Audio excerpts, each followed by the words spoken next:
Welcome to Java. Thank you kindly for joining me. It's January 21st and Tuesday. Markets were closed yesterday, so it was a long weekend. Hopefully, everybody had a wonderful weekend. And a lot of things happened because yesterday closed for Martin Luther King Jr. observance, but also the inauguration was yesterday. So we've got a new president with an awful lot of new roles, major changes, and things looking forward. So we will go over some of these new changes going forward as they will affect the markets and also the economies globally. So, with all of this at the moment, it looks as if in the United States markets there will be a green day, at least to start with. So, let's go ahead and start in, as we always do, with the risk. So, the MMRI, a favorite risk indicator, up here at 309.8. It's pulled back slightly, but it's still in extreme territory, still in that red zone where it won't take much risk to kind of tip it off. Now, I don't expect a lot of high risk today.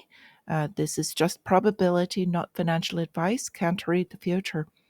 But with what is coming in, it doesn't seem to be a major risk to some of these areas. We'll talk about a little bit more of these. Now, we've got the fear greed meter. We've got more greed coming into the markets. That's really probably the predominant factor between the two this morning. We've got more people jumping into stocks. We've got none other than the most famous trader on the planet, best trader in the world, Nancy Pelosi, making a few more trades. So we've got some stock trackers with that. So the underlying for this risk indicator is take a look at the 10-year yield as well as the relative strength of the dollar. Both of these pulled back. When these both drop, this means a couple of things. First off, with the 10-year yield, it means that there is buying of the debt going on. Now, whether it's the Federal Reserve, whether it's pension funds moving into it, which seems much less likely, these yields are dropping. So as these yields drop, it gives room for the stocks to rise as well as a weaker dollar. The prices go up. So we've got green market at the moment. We've also got green futures. So gold and silver down because those are the safety plays, and volatility also dropping. So this kind of gives way to where there is a little bit more room in the market. Now, I suspect there would be more, except that cryptocurrencies had a wild weekend. Now, Bitcoin above 103, 374 hit a new high above 109,000. And with it, it brought up some of the other cryptocurrencies. Now, with this new inauguration happening, there were a couple of meme coins that came out. There was the Trump meme coin, and then shortly after, the Melania meme coin. Now, these both soared in value like ridiculously, and then they dumped not much longer after. So I didn't get into these. I don't really care for meme coins. However, it was an opportunity as some of these flowed out of the other cryptocurrencies, and Bitcoin gave a lower level there, about the $100,000 level, depending which exchange you look at. But it's rising again, went up to 109 and dropped. So as long as it sets this level above 100,000, and we've got more news on that coming. So stocks rising as the jitters over tariff wars and the threats subside. So we'll talk about the tariffs that they're concerned about in a bit. We've got Coinbase Solana transactions delayed amid meme coin frenzy. Now, the Trump and Melania coin that I just mentioned were built on the Solana blockchain. Now, I want to mention this because it actually froze for a bit, and these act very similar to exchanges when the volume hits them so hard that they cannot um, keep up with it. They freeze for a bit, so you're not going to get the prices that you think that you are necessarily. So same thing, there's a bit of a weakness there that will build into. However, just a word of caution there. If something similar were to happen in the stock market, it happens through exchanges. So if you're on a larger exchange, such as Fidelity or Thinkorswim, it's less likely to happen. But if you're on a smaller exchange or less known one, you are a little bit higher risk as far as that goes. Now, I want to mention Trump's World Liberty Financial. This is the cryptocurrency that he had introduced a while back while he was first starting running for office. Now, they're talking about purchasing millions of Bitcoin, and really, this is misnomer. Whoever wrote that headline as mistaken. It's not millions of Bitcoin, millions of dollars worth of Bitcoin. So I think it was million or couple $1 million worth that they're purchasing. Still good for the cryptocurrency. Okay, so with this calendar, nothing for today. And tomorrow we're looking at US leading economic indicators. Not too much there. I do want to talk about, again, the banks. The banks are the benefactors in a lot of these things and those that are directly related to them. So we've got, again in the news, American Express paying $108 million in order to settle deceptive marketing charges. Now, this is nothing but a drop in the bucket to them.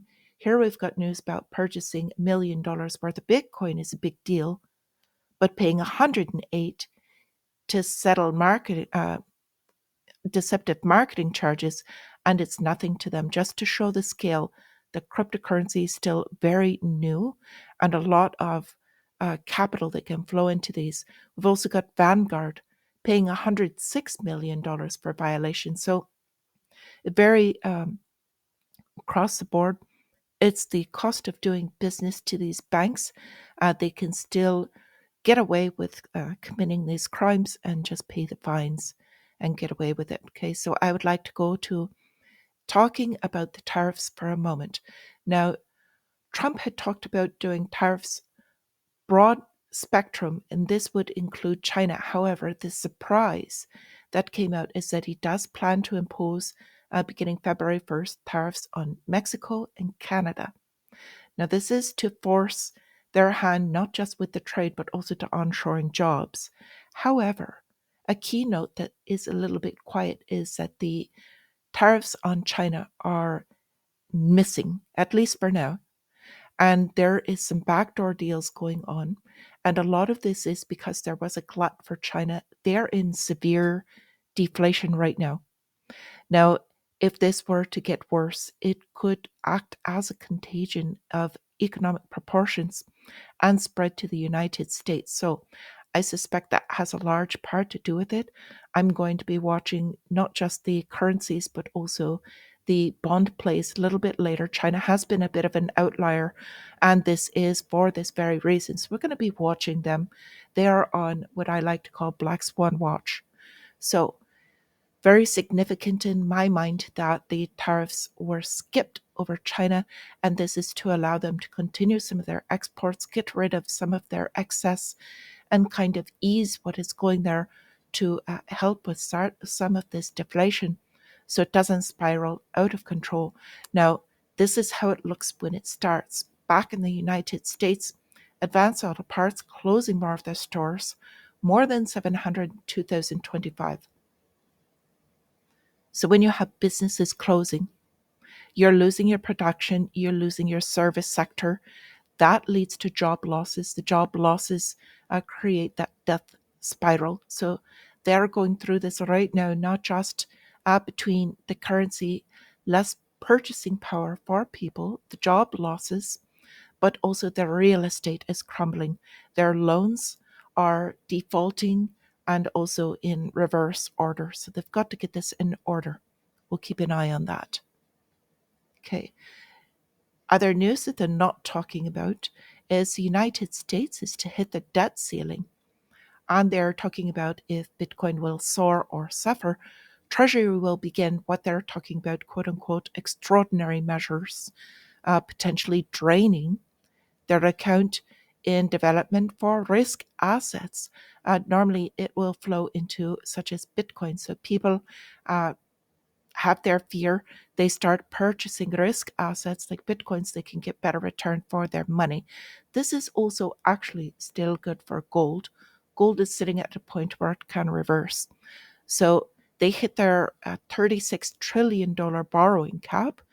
So they're going to have to do something about this as well. Now, along with the new president, we've got new incoming cabinet. So it is official.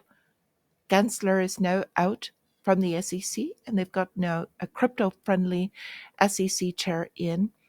So this is going to push forward with not just cryptocurrencies in general, but as you know, all of this is directed towards CBDCs, central bank digital currencies.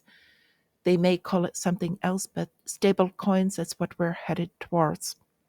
It's not going to be Bitcoin.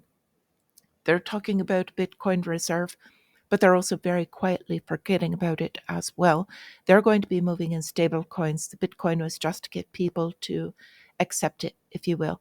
Now, along with this, we've also got the CFTC. Now, this is for the trading chair commissioner, Caroline Pham, getting Trump's nod as acting chair. And she is a former Citibank exec and has worked extensively on digital assets. Now, when we're talking about derivatives for the trading market and then moving over to cryptocurrencies, again, this is all headed towards their major initiative, which is to get onto that central currency. Now, another thing that is going on, they're also being very quiet about, is Davos right now, World Economic Forum, who are really the true leaders in this world, meeting globally over there. So we're going to watch a lot of the major tech execs, all of the tech titans, were at the ceremonies, and they're all splitting off into their jets going back to the WEF probably as we speak. So with this, I wish you all a green trading day. Should open green, but it could change. So watch caution on the 10-year yield as always. Don't expect any major catalysts, but you never know what can happen. So with this, wish you a green trading day, wonderful day in general. And of course, until I see you again, my friends, stay free.